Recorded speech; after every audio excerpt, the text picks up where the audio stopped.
Hey everybody, Dr. Ellen here, the Midlife Whisperer. Thank you so much for joining. If you are a new listener, welcome, welcome. And if you're returning, thanks for coming back. We have an amazing show, but I want to just say we've got people from all over the world. We've added Argentina, Japan, Vietnam, Spain, Puerto Rico, the Philippines, New Zealand, Germany, Australia, and the UK. So thank you all for being here. I just think it's amazing that we can reach people all over the planet. And so I have a question for you. You know, that intro talks about when you have a challenge, do you turn it into an opportunity? Do you rise up and just turn it into something amazing and wake up and make the most of your day? Or do you crumble? Do you grab those Lay's potato chips and dive under the covers with Netflix? Well, you know, there's two ways to approach things. And I know that today's guests are really going to inspire you to rise up because, like me, they have faced breast cancer. And this whole month, because it's Breast Cancer Awareness Month, I have been talking about breast cancer and meeting amazing women who have really inspired me to make the most of every single day. And today they're going to inspire you. They're going to share their stories. I am talking with model and body positivity influencer Kelly Crump, who made history as the first woman with a visible mastectomy scar to pose for, get this, Sports Illustrated, right? We all know the swimsuit issue. I don't know if I would even get the guts up to like do that, but let alone do it and show your mastectomy scar. Amazing. And then we're going to be talking with multipreneur, voice actor and singer-songwriter. She's a rock star, truly, Jennifer Knight. Again, both women were diagnosed with breast cancer and they're rocking midlife. And so they're going to help you rock your midlife too. And, you know, I just want to say something about Kelly. I've been following her on Instagram. Check out her feed. It's Kelly, right? Is Kelly Crump. It's Kelly Crump. Yeah. And the thing I love about her is, yes, she's all about positivity, but you know what? She's so real, and it's not toxic positivity. Let me tell you what toxic positivity is: when you're like rainbows and unicorns, everything's always bright and beautiful. And let's face it, ladies, like, you know, breast cancer, aging parents, COVID, teenagers, job issues, hot flashes, all of it. You're not always rainbows and unicorns all the time. And this toxic positivity is like, well, I'm supposed to be upbeat all the time. And that's not healthy and it's not normal. And something that I talk a lot about on the show and in my various feeds is, gosh, we've got to learn how to handle difficult emotions. Got to learn how to grieve. I know when I was diagnosed, I was like, this was not on my vision board. And all of a sudden it was like this grief of like, am I going to make it to 100, which is one of my dreams in life? Am I going to have to worry about breast cancer because I've got a BRCA mutation my whole life? So there was all of a sudden this like, wow, grieving of this sort of innocence around my health. There was some shame. I'm a board certified health and wellness coach. I've been a dietitian for 30 years. I help people get healthy. And here I was like, what did I do wrong? What's wrong with me? There was, of course, fear. So what I love about what Kelly's doing, and I encourage you to do, is you've got to learn how to process those difficult emotions. And the tool that I share is really self-compassion, which is when they come up, rather than, you know, pushing them away, which really leads to the big D, depression, which you don't want to go there.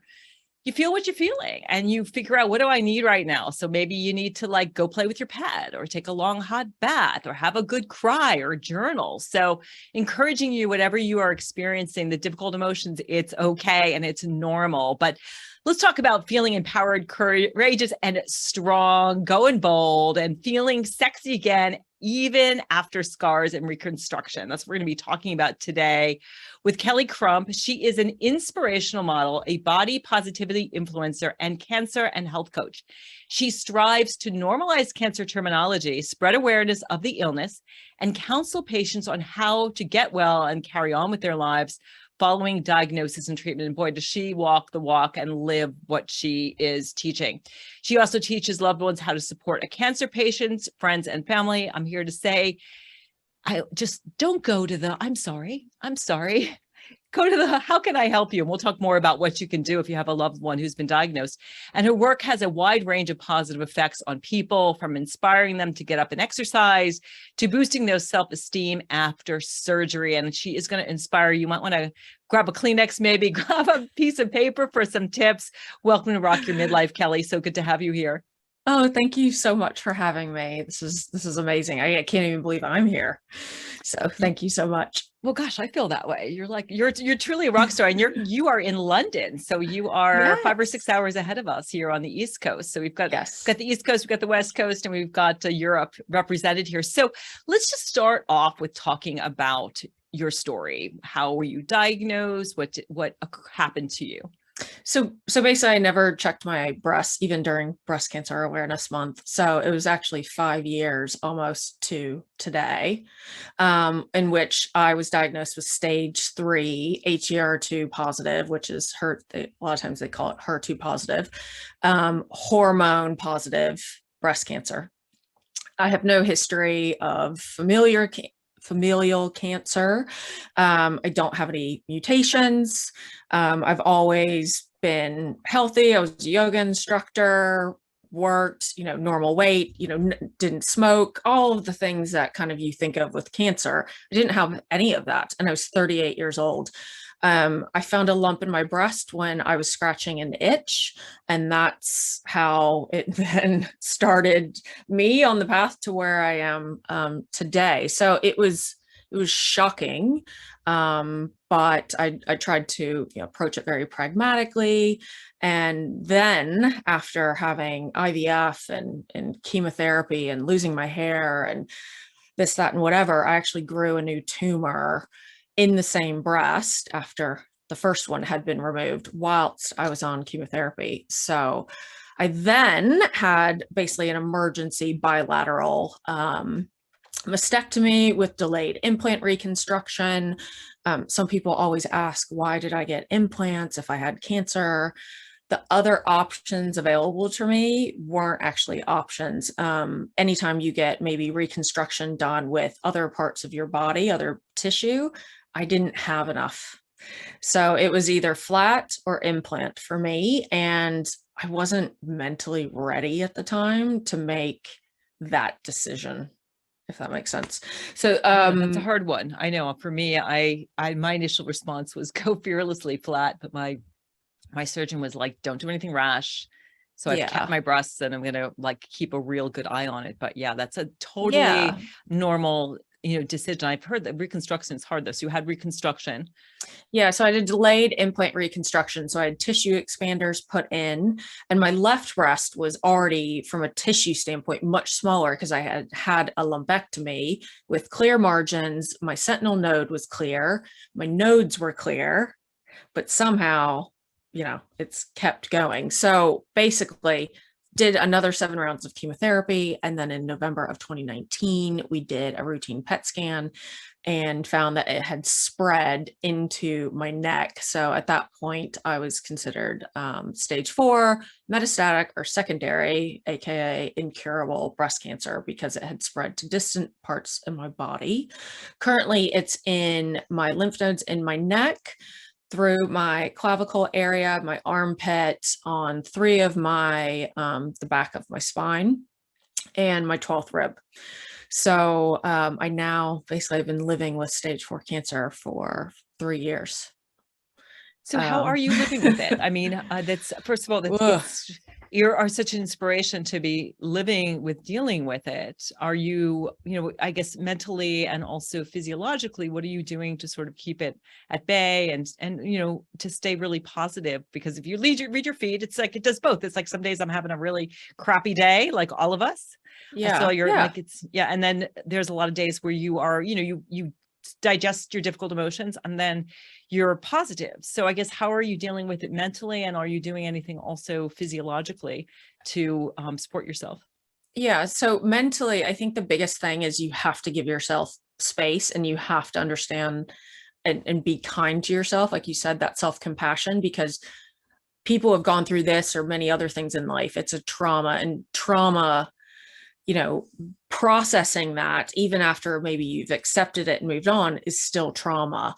So it is hard. I mean, it's not an easy thing to deal with this and to think about, like you said, the big D word kind of. I think about it on a daily basis, but not in a negative space. I'm not going, oh my gosh, I'm gonna pass. I'm gonna pass. I get reminded of, is this maybe my last time that I get to see the sunset or things of that nature. So the main thing I would say is you have to give yourself compassion, let yourself have the emotions, which I do. I mean, I've already cried today, so, tick. I cried yesterday, tick. Because it is sad. It's sad, it sucks. But I choose to try to find the joy in what I do have. So instead of looking at the lack, which I could look at, I'm missing this, I can't have children, I can't do this, I can't do that. Now I look at the abundance. Okay, if the sun's shining, did I have that moment with my dog? Ooh, this cup of coffee is giving me the energy that I need because I'm so tired. Or so I've trained my mind to not go down that rabbit hole of negativity. Or if it does go down, I allow it a little bit, but then I bring it back. And I think that's kind of the key for me is I take it day by day. And I also recognize when I'm kind of going down that negative path. Yeah, powerful practices. So, I mean, being grateful for all of the abundance and everything that you have, looking at the glass as, it's actually awful, but really, and also experiencing the feeling of being with your dog, of enjoying that cup of coffee, of just experiencing how powerful now is. So it sounds like you're doing kind of merging mindfulness, self-compassion, gratitude, which are so powerful. And I think you are just inspiring so many people, because if like you can do it, given where you're at, it really inspires. I know since it has inspired me to not go down the negative path, which is so easy to do. But also I love that you also, give yourself, if you're listening, give yourself 10 minutes to go there. Just like set a timer and go, what? I'm going to have a little pity party right now.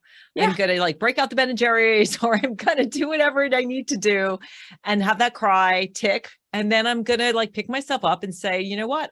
I've got today, and I'm going to make the most of that. So speaking of making the most of dreams, like let's talk about the Sports Illustrated, which is groundbreaking. And I have to say, just to have the guts and the body confidence to be a swimsuit model in Sports Illustrated is really hard and powerful. And then on top of that, to bear your mastectomy scar. So you're the first woman to show your scar, which was groundbreaking. And I bravo to Sports Illustrated too for that diversity in doing that. That's like, wow, bringing awareness to it and showing that you can be beautiful. That is brave. I actually said that in I was recording another podcast today. And I said, actually, MJ, who's the editor, is actually the one who was super brave, because this is what I just live with every day. Like I'm used to my, scars, but like for her to put that out there and to put it on a full page and to really back it and be behind it, I think was a really brave thing to do. But yes, it was my dream since I was a child. I had always kind of grown up and seen the magazines, we had the subscription. So you would get this issue and I used to watch the behind the scenes, back before the internet really existed. And, so I applied for the swim search and applied in 2021 and then in 2022. And in 2022, I ended up being chosen. So we didn't plan. A lot of people always ask, like, did they make you do that? Or did they make you, did they talk to you about it? They did nothing actually of the sort. It was kind of this organic moment that came about because I asked about this one swimsuit that was balled up on a table because it was the colors of the Ukraine, and the Ukrainian war and Russian war had started about 2 weeks prior. And I said, oh, I would love to I have friends that are Ukrainian that live here in London. And I said, oh, how cool would that be to show the colors? Like, we stand by you and kind of support. They said, oh yeah, that suit's really cute, but it's a one boob suit. And I said, oh, that's awesome. And they just looked at me like, did she just say that was awesome? And I was like, oh yeah, Elle McPherson actually did a photo with a one boob suit back in, I think it was the early 90s, and she was covered. And I still remember that photo because it was super powerful and it was like sexy without being, too overt. And I said, oh, Elle McPherson had this photo. And so I tried the suit on and they were like, oh wow, it looks like really good. And I was like, yeah, it's surprising.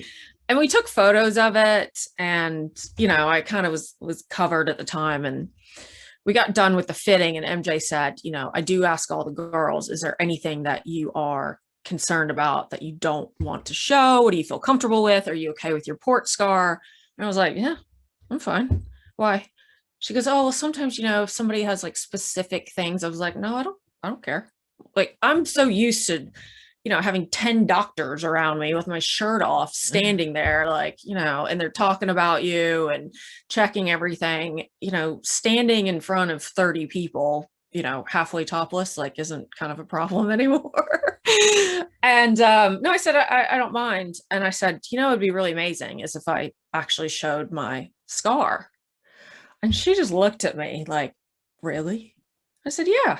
She goes, oh, we get so much flack for like areolas or nipples, or even if it's, semi-sheer, they can get banned and fined. And I was like, really?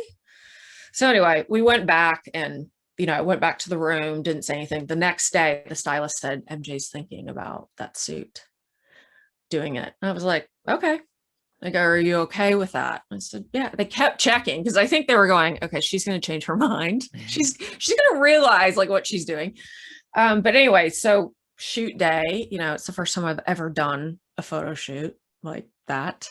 And third suit we shot, and it was like people were crying on the beach. Like it was just this moment. And I'll tell you what, I felt more confident in that suit in that moment than I did in a lot of the other suits, because I realized that so many people had talked about how they didn't feel whole after having a mastectomy or reconstruction, how they hid their scars, how they felt like it made them less of a woman.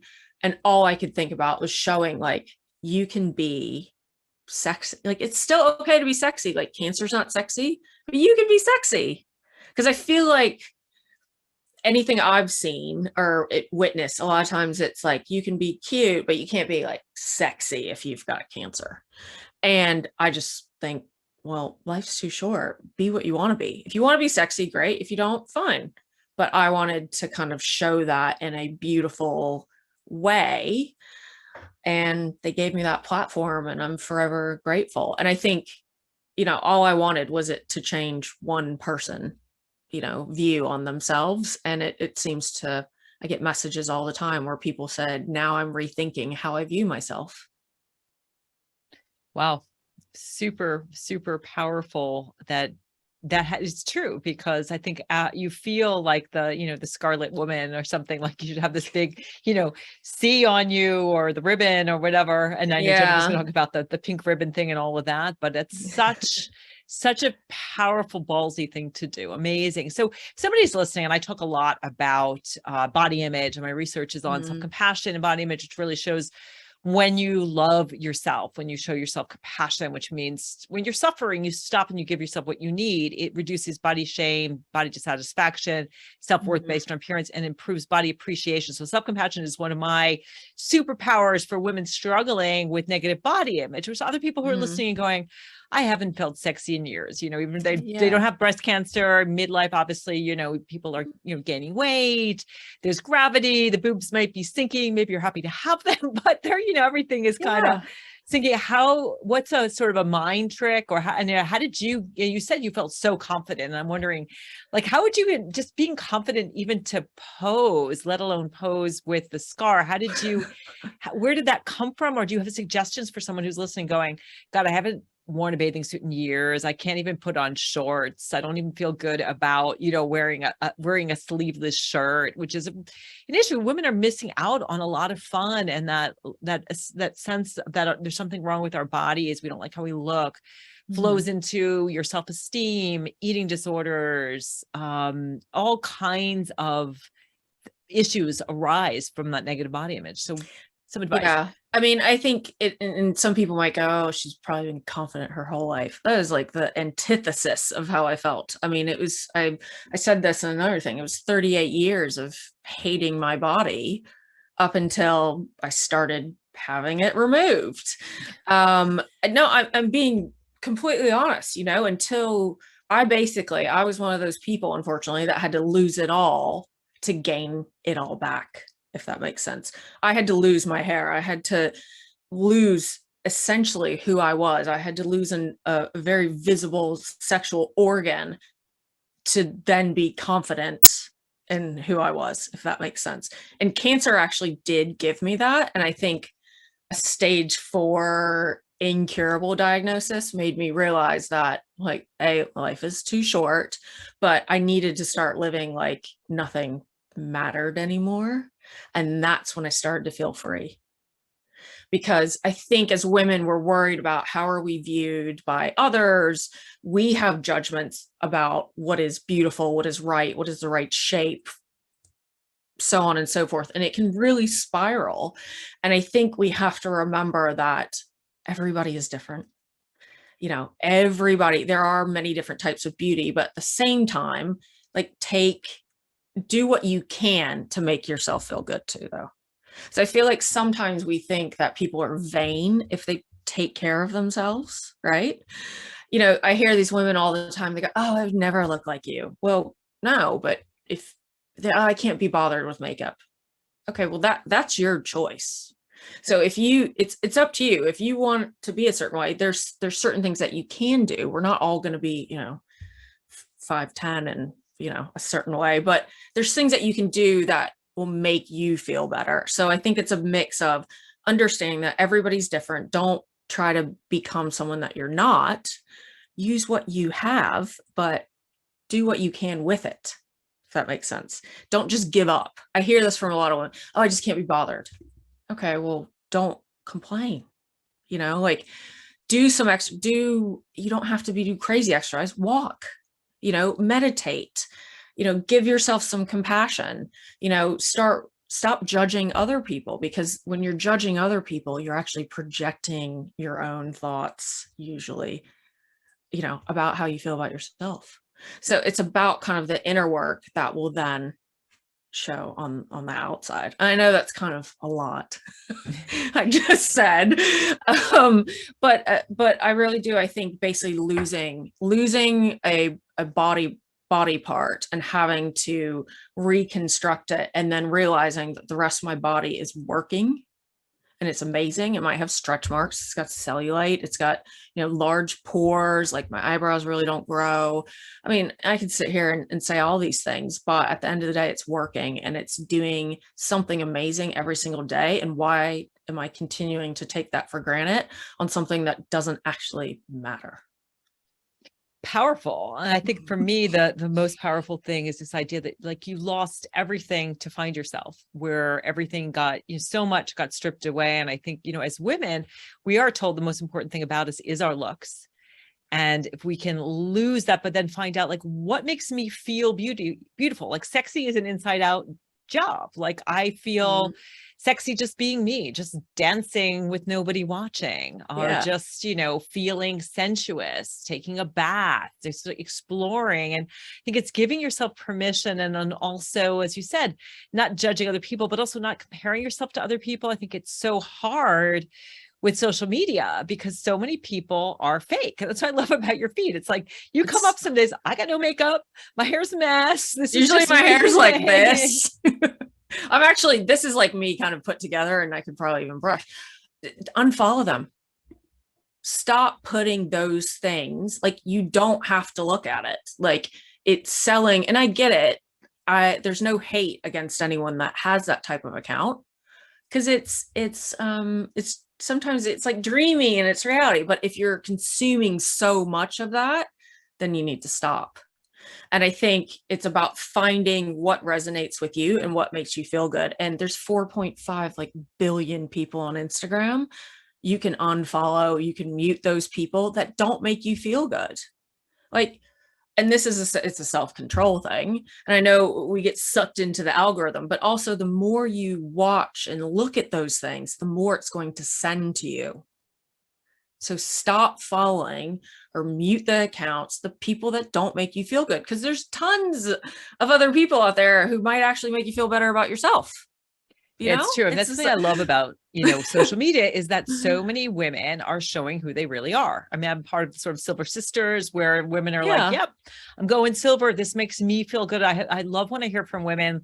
I love my hair. Like I never thought, and I'm not saying that, I'm not judging if it's good or bad to let your hair go natural, but they're surprised at how much they've loved it. But society has told them that it's unacceptable to go gray or that you'll feel old. I find that, to sort of, piggyback on what you said about losing everything and feeling good. I think aging can do some of that too, where you're aging and you just get like, I don't give a flying whatever about what you think about me. And I'm going to wear what I want to wear. And I was working with my stylist and she's like, go bold, wear big prints and big things and be who you want to be. So I think you're such a shining example. So I'm curious, what's next? What kind of doors have opened up for you because of the Sports Illustrated shoot and other things that you're doing? Yeah. So, I have a podcast that I'm currently working on that I will launch, in the next couple of weeks. So I finally got a name for it. I'm not going to disclose it right now. But I want to talk to kind of do the same thing, like empower other people, not talk just about cancer, but let's talk about the lows. Let's get real. But how did you learn from those and how can other people learn from it? So maybe it's talking about trauma, maybe it's talking about like starting your own business.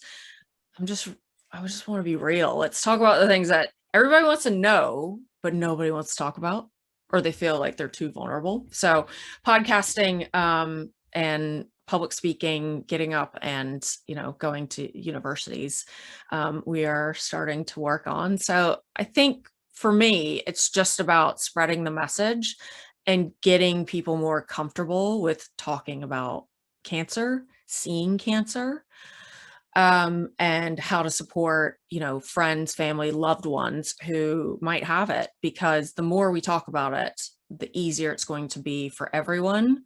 And I want to make it as easy as it possibly can be, because it's a horrible thing and it's hard. And it changes your life. So I think we need to educate ourselves on what that means and how we can support others, because 1 in 2 of us in our lifetime are going to have cancer. So what's your best advice for someone who has a loved one who has been diagnosed? I think the first thing is make sure you accept and be okay with however that person is handling that diagnosis.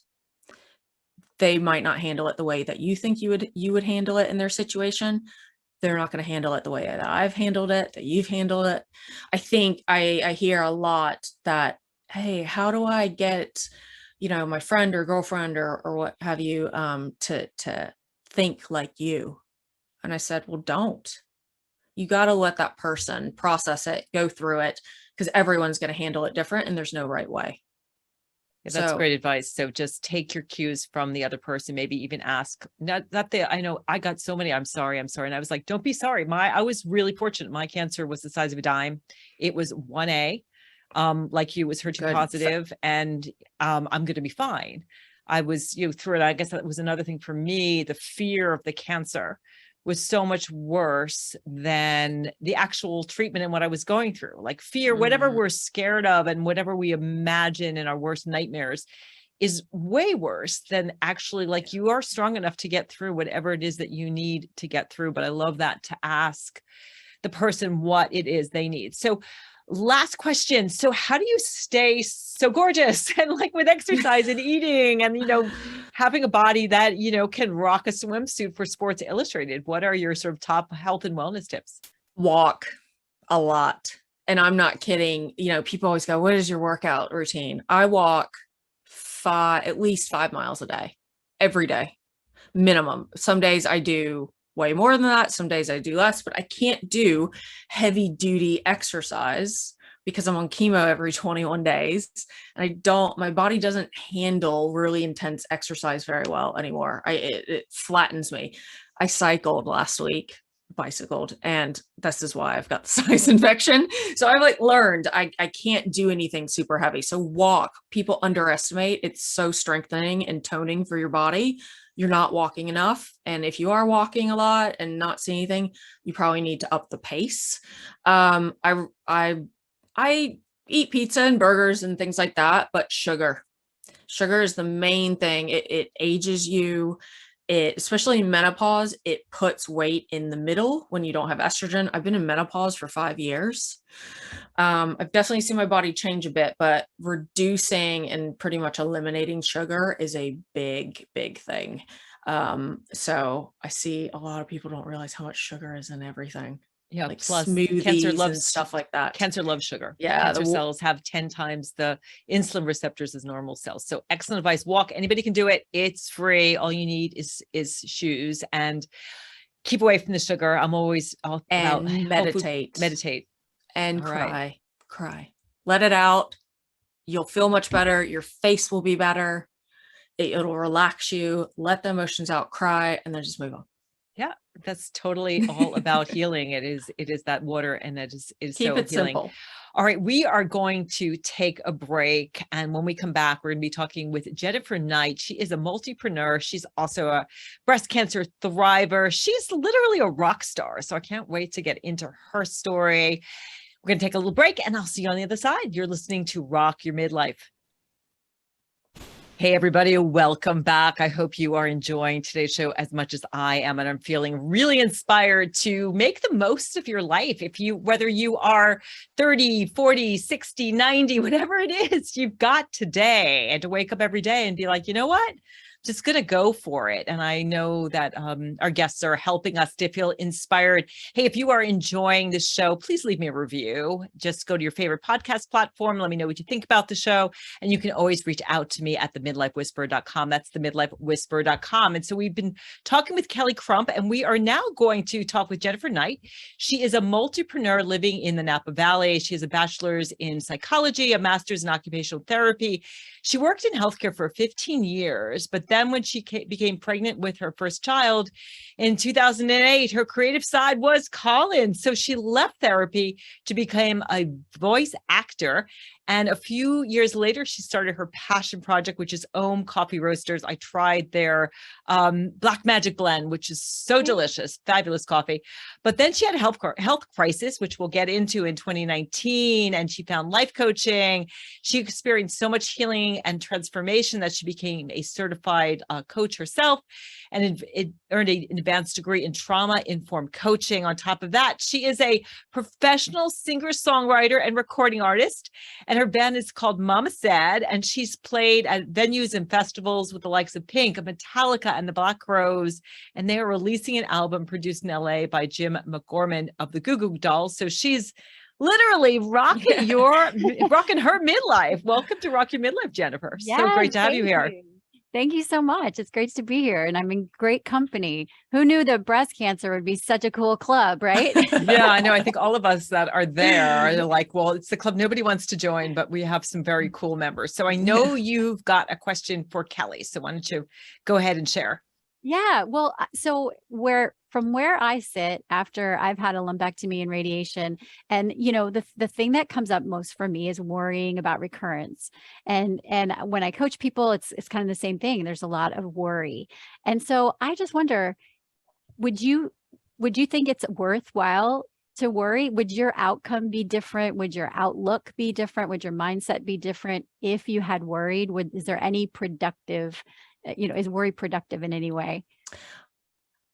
I think it's all something where I understand the worry. And I think what I tell people, because they say sometimes it just can take over your life. The worry is constantly there. I mean, I worry about, how much longer is this drug going to work, basically? So I have that worry. So what I would tell people is know your numbers is first and foremost. There are so many different types of cancer, subtypes, stage, like know the numbers, but it doesn't mean that the numbers are what's going to happen to you. So keep it in the back of your mind. Yes. Watch out, keep checking yourself, but once you get past certain, marks, 5 years, 10 years, all this, like things reduce a lot. So I think it's all about being educated and understanding, yes, there's a risk. I don't want to sit here and say, no, it's all going to be amazing. There's a risk. Understand what that risk so far means, and then just kind of put it away, because things do change. treatments, 20 years ago, if I was diagnosed the way I'm diagnosed, I wouldn't be here. The drug Herceptin has changed the game. And now there's so many other drugs and treatments coming out. So it doesn't mean that just because maybe, for example, HER2 positive has a 30% chance of recurrence, but that gets lower and lower as the years go on. And it all depends on your stage and right. So be educated about what the risks are, but don't let it ruin your life because you're here right now. Yeah. So you don't want to let that take away from what you have right now. Yeah. And I think that's the risk, because sometimes we think, our brain thinks, if we're hypervigilant, that it's productive in some way, but a lot of times it's just taking us out of life. And it's easier said than done. But thank you. I appreciate that. Yeah, just to piggyback on that, first of all, yes, be an N of one. I mean, was my story of, thinking about like, what's right for me. So really listen to intuition, be an N of one. And in terms of the neuroscience of worrying or the spirituality of worrying, it's like praying for what you don't want to happen. As Jennifer was saying, what happens is when we ruminate, when we worry, we think we're going to figure it out. But what it really does is it keeps us stuck in reverse. It keeps us in that worry mode, totally lowers your vibe. Worry can make you sick, creates stress. You generate cortisol. I mean, visualization is such a powerful tool. So are you going to visualize yourself getting worse, or are you going to visualize like, yeah, I'm going to be in the swimsuit edition of, like you said, you've been dreaming about this since you were a little girl. So visualization is really powerful. But again, as Kelly was saying, you give yourself, if you're focused on worrying, maybe get some therapy, get some coaching, do some journaling around it. But to answer your question, worry does not have, it is not productive. And I'm a Reiki master. I've been doing Reiki for like 30 years. And so there's these precepts, which is like, just for today, I will not worry. So great question though. Thank you for asking that. So let's talk about your situation, Jennifer. So tell us a little bit about how you were diagnosed, what happened when you found out. Tell us a little bit about your breast cancer story. Yeah, it's super boring. It was Breast Cancer Awareness Month, and I was hearing all the messages, and I thought, I'll go get a mammogram. It had been like a year and a half since my last one. And this was during COVID. But I just had the intuition to do it at that time. And I had no symptoms, no lumps, nothing, but I got that call back that nobody wants, and got an ultrasound and a biopsy, and then joined the club. And that was it. What stage were you? So I was stage 1, and I had a lumpectomy and radiation treatments, and I'm on tamoxifen. This was a hormone. The cancer was hormone receptor positive. So on tamoxifen, it suppresses hormones. And so I'm on that for 5 years. And that was, so my cancerversary is coming up in January, so it'll be 2 years. I've never heard that before. Cancerversary. Really? Oh, it's goodness. Huge here in the UK. Really? Yeah. Gosh, I've never heard that. Mine's not till I'm about to reach 6 months of remission. So, but I'm glad that you're doing well. So what surprised you most about breast cancer? Well, I think what surprised me most is, I've heard you say, Dr. Ellen, that this is not your mom's breast cancer. And I think, and just like we've been talking about, there's so much technology, new drugs, there's such a range of experiences. But when I heard the word cancer, like most people, it sparks terror. It was absolutely terrifying. And so letting that, understanding, getting more information, talking to more people, and processing the fact that it doesn't have to be a death sentence. There are people living active lives in stage 4. There are people who, like me, I was diagnosed and declared cancer-free inside of 90 days, which is amazing. So yeah, it's just that was surprising to me, because if you hear the word cancer and I mean, at least I did, I think death. So we all do. You go into the whole story. Yeah. You go into this dark tunnel, and it's like the voices are like, womp, womp, womp, and it was like they put you on this conveyor belt of surgery, radiation, chemo.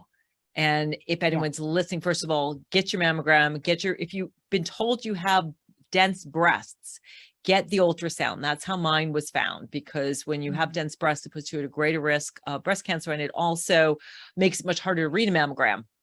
So early detection is super important, and also use your 5 fingers.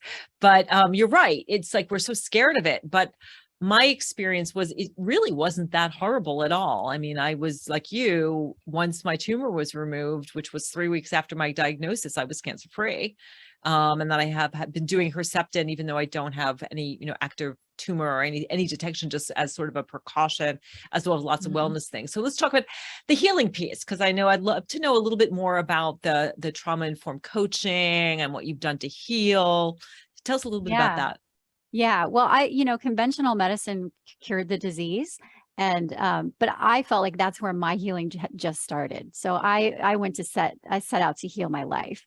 I wanted to know why do 3 healthy women get cancer? And that's, the doctors, a lot of times you ask the doctors, like, well, we don't entirely know, maybe it was birth control pills that you took, maybe it was, so I'm sort of an A student and I'm a hard worker. I want to understand things. And I really went to work trying to understand, what's up, why?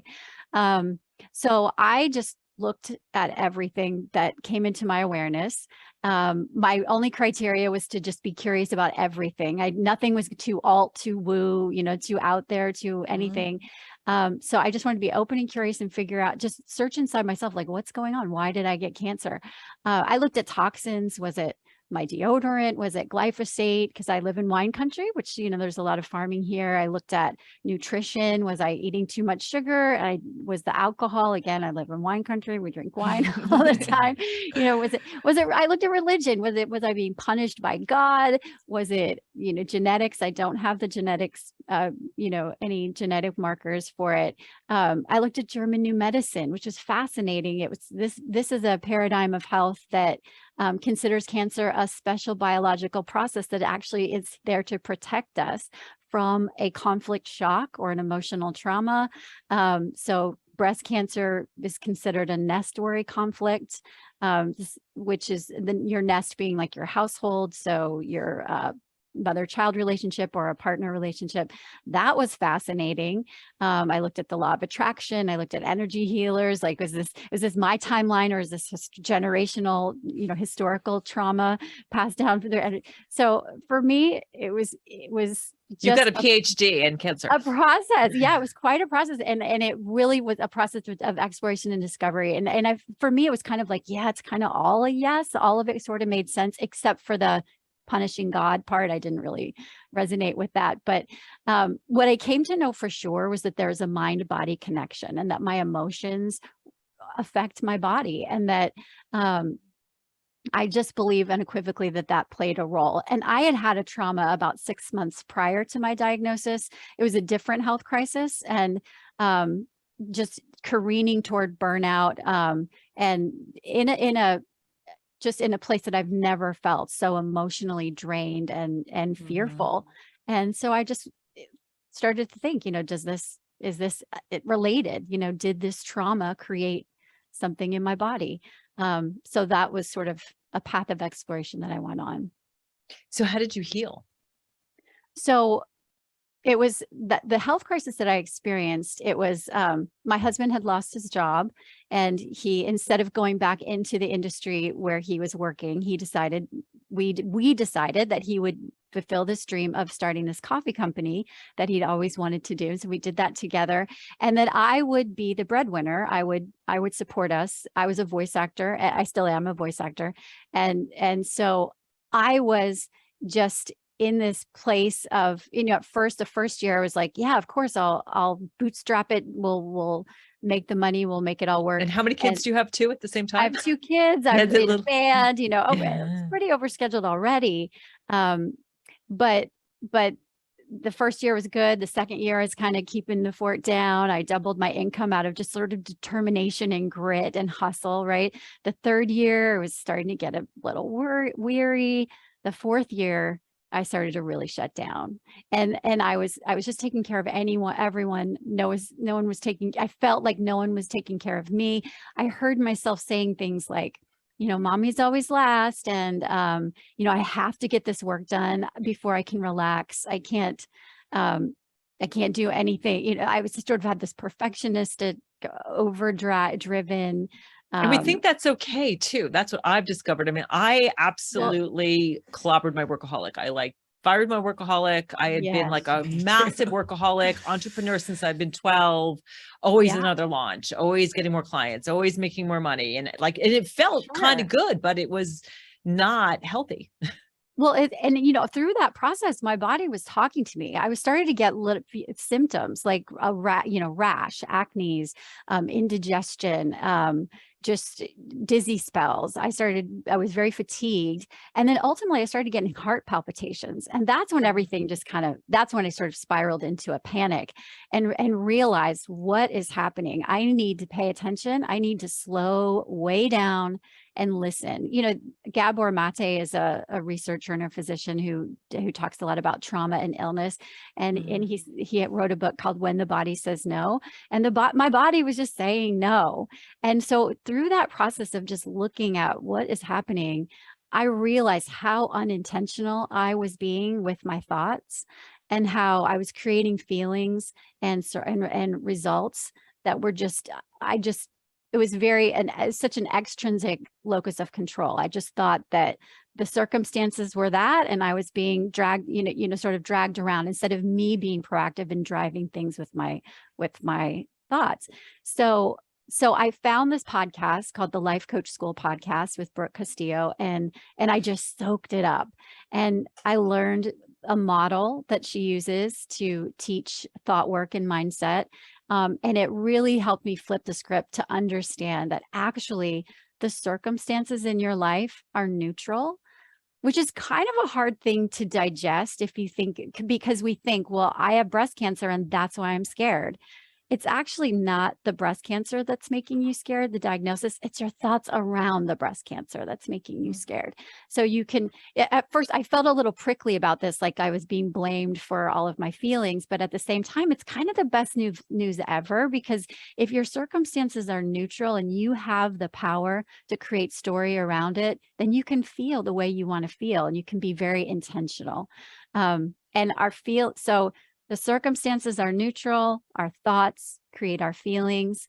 Our actions are just, our feelings drive our actions. Any action we take is basically to feel a certain way or not feel a certain way. And those actions that we take they drive our results or our experience. So learning this model was how I started to heal. It was just about finding awareness and being intentional. And like Kelly says, it's not about denying grief or fear. It's not about that at all. It's about processing the emotion that comes up. But once you look at it like this, like, why am I scared or why am I grieving? And it's not, when you stop blaming other people, you start taking responsibility for your thoughts, then you can start feeling it, because we tend to want to push it away. We want to buffer it with alcohol or sugar or food or shopping or some other thing, or we just resist it entirely. It's like pushing a beach ball underneath the water, right? It's going to pop up, and it just creates more intensity. So through this process of learning this model, gaining the awareness, processing the emotion, not allowing the emotion, not reacting to it or resisting it, sort of changed everything for me. Yeah, powerful stuff. What I tell people is name it, you tame it. So developing that awareness. Yeah. Hello, fear. Hello, anxiety. Hello, stress. Like, welcome to the table. I love what Elizabeth Gilbert says, fear, you can be here, but sit in the back seat. So once, and Pema Chodron talks about it's Shempa, you get triggered and just go into your default mode when you have a difficult emotion. But if you take a moment and like, oh, what am I feeling? And then, so it's name it, you tame it, and which brings it from the primitive part of your brain to your executive control center, like the big mammalian, frontal cortex. And then the other piece is feel it, you heal it. And you mentioned that book about, about your body. I know the body keeps score. There's a lot of books out there that we know.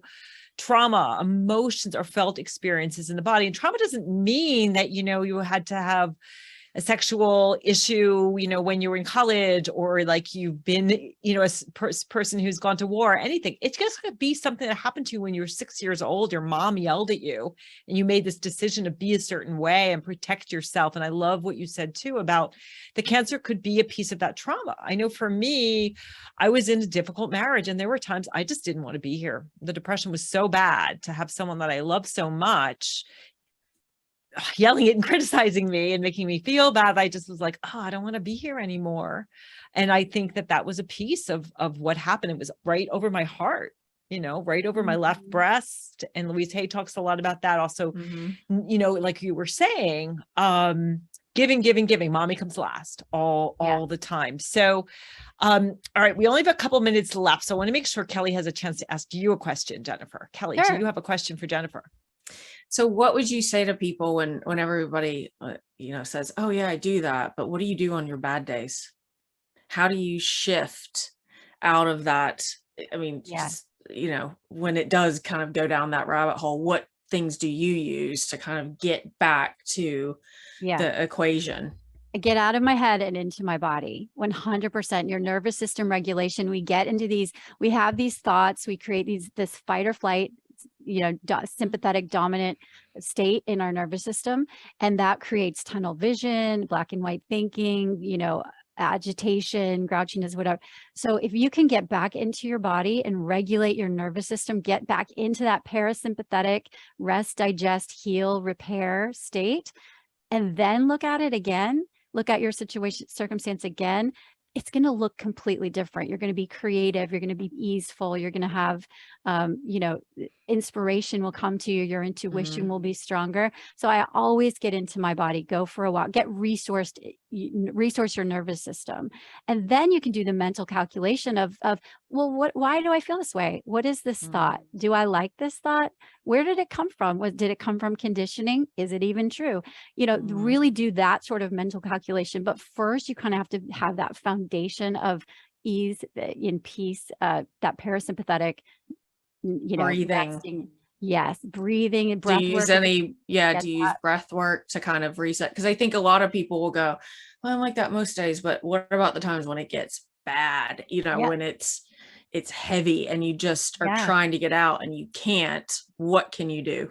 Yeah, I start with the most basic. You want to add safety back into the body. You want to teach it that it's safe. And sometimes it's as simple as grounding yourself, feeling your feet on the floor, feeling your bottom on the chair, orienting to the room, you know, like soft focus on, describe 5 things in the room, tuning into your breath, following your body's impulses. We are so trained to not follow our body's impulses. I will be working and it'll be 4 hours later or something crazy. And I'm like, oh I haven't stretched. My lips are chapped. I need water. I haven't eaten. I need to pee, you know, and we're you know, kid will come in from school and say, Mommy, I'm hungry. And the mom will say, you know, not now, honey, we're going to eat dinner in a minute.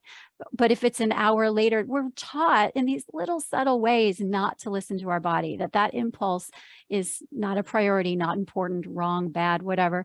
And that can be you know, we're trained in that way, that we can call that a trauma response. If, you know, it doesn't have to be, like you said, Dr. Ellen, a big, hairy, big thing. So so learning to turn, all of these techniques are all about turning on what's called your rest and digest, your parasympathetic nervous system. Breathing is great. One of my favorite techniques, honestly, is ice cold friggin' showers. I just got myself a sauna blanket, which I love for detoxing. And I sit in that thing for 30 minutes, listen to my meditation, zone out, and then I jump in an ice cold shower. So give that a try. Hey, we are out of time. This has been absolutely amazing. Real quickly, Kelly, where's the best place for people to connect with you? On Instagram, my handle is It's Kelly Crump. It's Kelly Crump. Do check her out. It's Kelly Crump.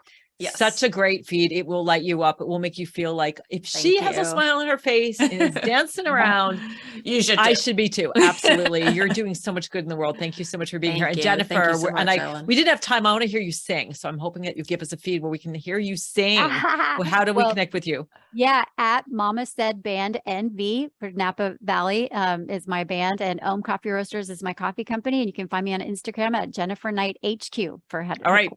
Thank you all for listening. And thank you both for being here. We'll see you next week. Thank you. Thank you.